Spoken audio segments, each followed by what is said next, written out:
Hello friends, welcome back to my YouTube channel Rathore review. Pocket में आसमान latest episode की update आपके लिए लेकर आई हूँ। आई जो होती है वो ध्वनि को ढूंढती रहती है उसे खाना खिलाने के लिए, पर ध्वनि जो होती है वो छुप के टेबल के नीचे बैठ जाती है। और यहाँ पे हम देखते हैं दूसरी तरफ की जो दिग्विजय होता है वो भी उसे ढूंढते हुए वहाँ पे पहुँच जाता है और वो सोचता है कि वह यहीं पे कहीं रहती है, पर वह उसी एरिया में उसी जगह पे लोकेशन शेयर करता है, चेक करता रहता है तो कि मिस्टर कुलरी ने उसे दिया था।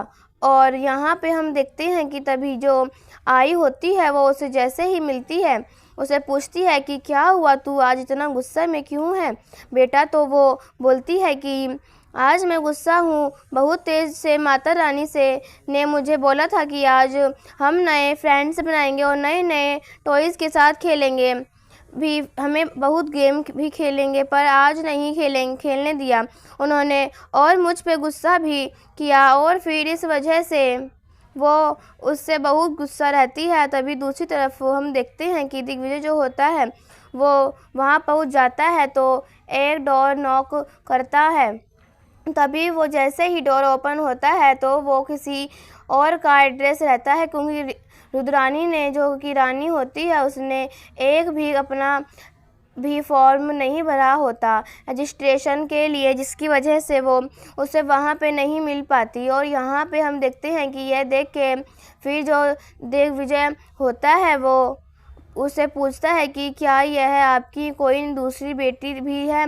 तो बोलती है नहीं नहीं, हमारी तो एक ही बेटी। और यहाँ पे हम देखते हैं कि वो मिस्टर कुलरी को फ़ोन करके पूछते हैं कि आपने जो एड्रेस दिया है वह तो वही लड़की नहीं है। तो वो बोलते हैं कि हो सकता है मिस्टर डॉक्टर दिग्विजय, वह लड़की की माँ ने वह रजिस्ट्रेशन फॉर्म नहीं भरा था और अपने जितने उस से एज की एक ही लड़की थी उसकी माँ ने यह फॉर्म भरा था। शायद हो सकता है कि वो बिना फॉर्म भरे ही चली गई हो। तभी यहाँ पे हम देखते हैं कि दिग्विजय जो होता है वो कार में आता है तो उसे बोलता है कि जो कि अनीशा वो बैठी रहती है वो पूछती है कि क्या हुआ, मिली कि नहीं। तो बोलती है कि नहीं नहीं, अभी तो नहीं मिली, वो शायद उन्होंने फॉर्म नहीं भरा था रजिस्ट्रेशन के लिए। और यहाँ पर हम देखते हैं कि जो अनीशा होती है वह सोचती है कि इस रानी का भूत तो अभी तक उतरा ही नहीं था, तब तक यह इसकी अलग ही एक चालू हो गया कि अगर इस तरीके से वो सारे बच्चों में इंटरेस्टिंग रखेगा तो इंटरेस्ट लेता रहेगा, तभी तक तो उसको रानी को पता चलता है। तो जो इतने पैसे खिला के मैंने डॉक्टर का मुंह बंद करवाया और उसकी झूठी रिपोर्ट बनवाई कि रानी अब मर चुकी है, रानी की बच्ची मरी हुई पैदा हुई है, पर इस तरीके से अगर वो करेगा तब तो इसे पता चल जाएगा। दूसरी तरफ हम देखते हैं कि सब लोग उस लड़की को पता लगा रहे होते हैं, पुलिस यहाँ पे उस लड़की का पता लगा रही होती है जो कि डिलीवरी बॉय के आड़ में वो कल काला नवाब नकाम पहन के आती है और सबको लोगों की हेल्प करने के बहाने सबको इस तरीके से परेशान करती है और कानून हाथ में लेती है, जिसकी वजह से पुलिस छानबीन करती रहती है। तभी हम देखते हैं कि वो छुप छुपा के चल रही होती है। तभी उसकी जो वुमेन कांस्टेबल होती है वो उसे बोलती है कि क्या हुआ, तुम इतनी डरी हुई क्यों हो, तो वो कहीं चोरी करके तो नहीं आई। तो वो बोलती है नहीं मैम, आपको तो पता है कि मैं पुलिस को देख के वैसे ही आम इंसान डर सकता है। तो वो फिर उसे बोलता है कि चलो सर के पास चलो। तभी वो जैसे ही वहाँ जाती है तो वो बताती है उसे कि मैं तो सर यहाँ पे सिर्फ डिलीवरी करने आई थी और सुबह मैं नर्सिंग कैंप ज्वाइन करती हूँ, तो इस वजह से मेरे पास तो यह सब करने का टाइम ही नहीं रहता। और जैसे ही घर पर आती है तो वो समझ जाती है कि अब उसे तुरंत ही अहमदाबाद के लिए निकलना होगा, क्योंकि वो डर सी जाती है कि अगर कल को कुछ पता चल गया तो वह परेशान हो जाएगी। पर यहाँ पे सब कुछ छोड़ के अहमदाबाद के लिए निकल जाती है, सारा बैग पैक कर लेती है। तो उसकी आई जो होती है वो बोलती है कि क्या हुआ, तू इस तरीके से क्यों जा रही है, मुझे बता तो सही। पर वो बोलती है कि आपको मुझ पे भरोसा है ना आई, मैंने कुछ गलत नहीं कर रही हूँ, आप बस इतना विश्वास रखिए। लेकिन अगर कोई भी ज़रूरत पड़ेगी तो आप मुझे बेझिझक कॉल कर सकती हैं और मुझे बताकर कॉल करना। अगर आपको कोई भी ज़रूरत होगी तो मैं हमेशा आपके लिए खड़ी रहूँगी।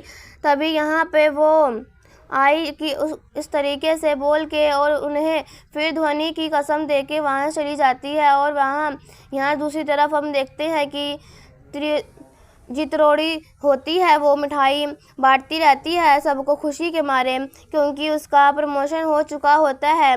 और फिर जैसे ही वो सबको मिठाई बांटती रहती है तभी वहाँ पे देवू आती है और देवू को भी मिठाई देती है और ईशानी को भी देती है। और फिर वो सोचती है कि आज अगर रानी भाभी होती तो वो कितना खुश होती मेरे लिए। और यहाँ पे जब भी हम देखते हैं कि क्योंकि उसने यह सब लिया पहल की होती रितरा के लिए कि वो ये जॉब कर सके और उसे अच्छी नौकरी मिले और अच्छा प्रमोशन मिले। तभी यहाँ पे हम देखते हैं कि जो पिंकी होती है वो फिर से इस बात के लिए बहस करने लगती है कि ये रानी सबका भूत इस घर में से किसी के ऊपर से उसका भूत क्यों नहीं उतर रहा, जबकि उसने कितना कुछ गलत किया इस परिवार के साथ। और इतना कुछ करके के बावजूद भी सब लोग उसी गुणगान गा रहे हैं। और फिर वो उससे बोलती है कि तुमको जॉब रानी की वजह से ही मिली है, बल्कि तुम्हारे बड़े भाई की वजह से मिली थी। तो वो फिर बोल जो उसका भाई खड़ा बड़ा भाई भैया होता है, वो बोलता है कि यह सब तो अभी यह सब बातें करने को नहीं है, एंजॉय करे का मोमेंट है। तो तुम जॉब करो और जो कोई कुछ भी बोले उसको तुम इग्नोर करो। तभी यहाँ पे हम देखते हैं कि वो टैक्सी में बैठ के जाती है रानी अहमदाबाद के लिए। तो उसके बाद जैसे ही जो ध्वनि की आँख खुलती है तो पूछती है कि हम कहाँ जा रहे हैं माता रानी। तो वो बोलती है कि हम जा रहे हैं एक न्यू सिटी में शिफ्ट होने, क्योंकि मेरी जॉब मिली है ना, तो इस वजह से हमें वहाँ जाना पड़ेगा। और वो सारी बातों को याद करती रहती है।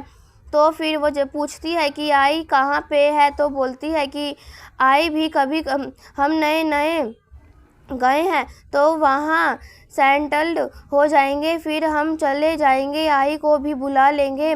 तभी दूसरी तरफ हम देखते हैं कि दिग्विजय जो होता है वो उस बात को याद करता रहता है कि उस लड़की को के भाग हक करके उसे रानी की फीलिंग आती रहती है।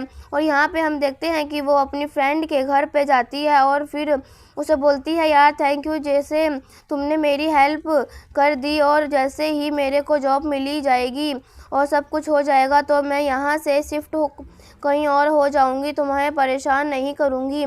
तो वो उसे बोलती है कि लेकिन तुझे यह सब सोचने की क्या ज़रूरत है। और फिर वो उसे बोलती है कि रतिका देख, यह बात नहीं आनी चाहिए ध्वनि के सामने की दिग्विजय की ही इसका पापा है। तो वो बोलती है कि हाँ मैं समझती हूँ तेरी सिचुएशन, तो तू परेशान मत हो। तभी इसी ध्वनि को नींद खुल जाती है। तो जैसे ही वो उठती है तो बोलती है माता रानी मुझे भूख लगी है और हम कहाँ आ गए हैं।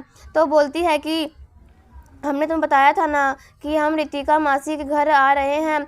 तो फिर वो उसे बोलती है कि हाँ। तो फिर वो उसको हेलो बोलती रहती है। तो वो बोलती है कि मुझे चॉकलेट्स मिलेंगी क्या। तो बोलती है हाँ क्यों नहीं। तभी वो उसे पूछती है कि ऐसे मैंने मना किया है ना तुझे जो किसी से भी कुछ मांगने के लिए। तो बोलती है कि पर मासी से तो मांग सकते हैं ना मासी।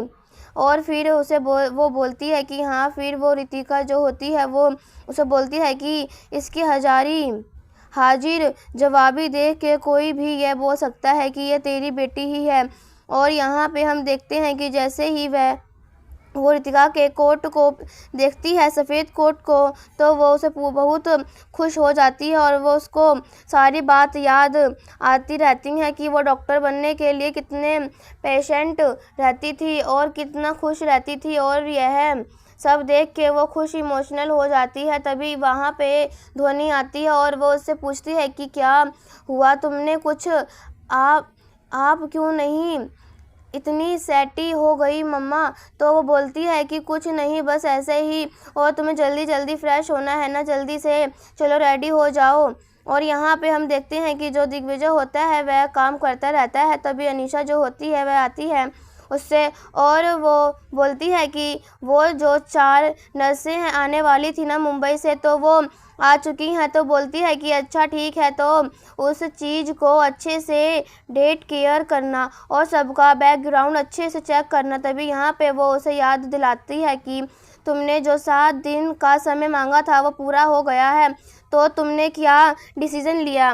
तब तक उसके पास फ़ोन आ जाता है तो वो कुछ रिप्लाई नहीं दे पाती। तभी यहाँ पे हम देखते हैं कि रानी के पास फ़ोन आता है कि जो इंटरव्यू है वो अनीशा लेने वाली है, और वह अनीशा जो होती है यहाँ पे इंटरव्यू शेड्यूल करने के लिए बोल देती है। तभी दूसरी तरफ हम देखते हैं कि निरंजन के पास वो अकेले बैठे बैठे बहुत कुछ रानी के बारे में सोचता रहता है। तब तक उसकी बहू जो होती है वो उसके लिए एक ऑर्डर लेके आती है, पार्सल रहता है। तो वो बोलती है कि हाँ मैं कब से इसी का इंतजार कर रहा था। तो वो दिखाता है कि यह स्टॉप्स जो है वो रानी के लिए मैंने मंगाया है, क्योंकि अब तक वो रानी जो है वो डॉक्टर बन गई होगी ना, क्योंकि वो अपनी बेटी से बहुत प्यार करता रहता था। तो वो बोलती है कि जो उसकी बहू होती है वो बोलती है कि पापा, पर अभी तक वो पता नहीं उसका, तो वो 5 साल में तो अभी तक उसने कभी आपको कॉल नहीं किया, मैसेज नहीं किया। तो बोलती है कि लेकिन वो मैं एक बार मेरे बर्थडे पे तो जन्मदिन पे तो मेरे लिए एक चिट्ठी भेजी थी ना। तभी यहाँ पे हम देखते हैं कि एक मिताली बहन का फ़ोन आता है। तो वो बोलती है कि मैंने आज रानी को मणिनगर के सिग्नल पे देखा, तो जैसे ही मैं उसके पीछे जाने लगी तभी तक वो आगे निकल गई। तो यह सुनने के बाद निरंजन जो होता है वह बहुत खुश हो जाता है, और वो बोलते हैं कि मैं आता हूँ, वहाँ पे जाता हूँ, देख कर आता हूँ। तभी जैसे ही वो जाने के लिए सोचता है तभी उसके भाई लोग जो हैरानी के वो लोग आ जाते हैं, और वो बोलते हैं कि आपको कोई ज़रूरत नहीं वहाँ जाने की, वो 2 बार घर छोड़ के भाग चुकी है, तो उसका कोई मतलब नहीं वहाँ जाने का लिए। अगर वो जब वहाँ से घर से छोड़ के भागी है तब आपको नहीं पता, वहाँ पे आई तो आपको नहीं बताई, तो आप उसके पीछे पड़े हैं। तो बोलता है कि वो निरंजन बोलता है कि तुम लोग के करने से कुछ नहीं होता है, मैं तो जाऊँगा वहाँ पे अपनी बेटी को देखने। तभी यहाँ पे हम देखते हैं कि जो अनीशा होती है वो हॉस्पिटल में पहुँच चुकी होती है, मेडिकेयर हेल्थ मार्को हॉस्पिटल। तभी सारी डिटेल्स आ चुकी होती है नर्सों की, और सबसे पहले नाम होता है रुद्राणी का। तो जैसे ही आती है तो अनीशा जो होती है फाइल देखती रहती है कि क्या कैसे। तभी यहाँ पे हम देखते हैं कि वो फर्स्ट नाम जैसे ही नर्स अनाउंस करती है कि रुद्राणी दोषी, तो वो अपना थोड़ा गेटअप चेंज कर लेती है। तो वह अपने फेस में मार्क लगा लेती है, जिसकी वजह से वह उसे पहचान नहीं पाए। तो आज के एपिसोड में बस इतना ही फ्रेंड्स, मिलते हैं नेक्स्ट एपिसोड में, जहां हम देखने वाले हैं कि जो ध्वनि होती है वो घर से भाग जाती है और अचानक से दिखना बंद हो जाता है और ठोकर लगती है, तो तुरंत ही वो गिरने ही वाली होती है। तभी दिग्विजय वहां आ जाता है और वह उससे संभाल के घर ले आता है, उसको लिए गिफ्ट भी लिए। लेकिन जो ध्वनि होती है वो उससे बोलती है कि आज मदर्स डे है ना, तो मुझे अपनी माँ के लिए गिफ्ट्स लेने जाना था, तो इसलिए मैं आ गई थी बाहर, तो मेरे माता रानी के पास मुझे पहुंचा दीजिए। तभी वह बोलता है ठीक है, मैं तुम्हारी माता रानी के लिए गिफ्ट्स भी लेता हूँ और चलो तुम्हें घर भी छोड़ देता हूँ। तो जैसे ही वह घर पे आता है तो देख लेता है, जैसे ही वह डोर ओपन करती है तो उसे दिग्विजय दिखता है, जिसकी वजह से वह बहुत शॉक्ड रह जाती है। तो आज के एपिसोड में बस इतना ही। ऐसी ही वीडियो देखने के लिए राठौर रिव्यू चैनल सब्सक्राइब करें एंड वीडियो को लाइक करें। तब तक के लिए बाय बाय।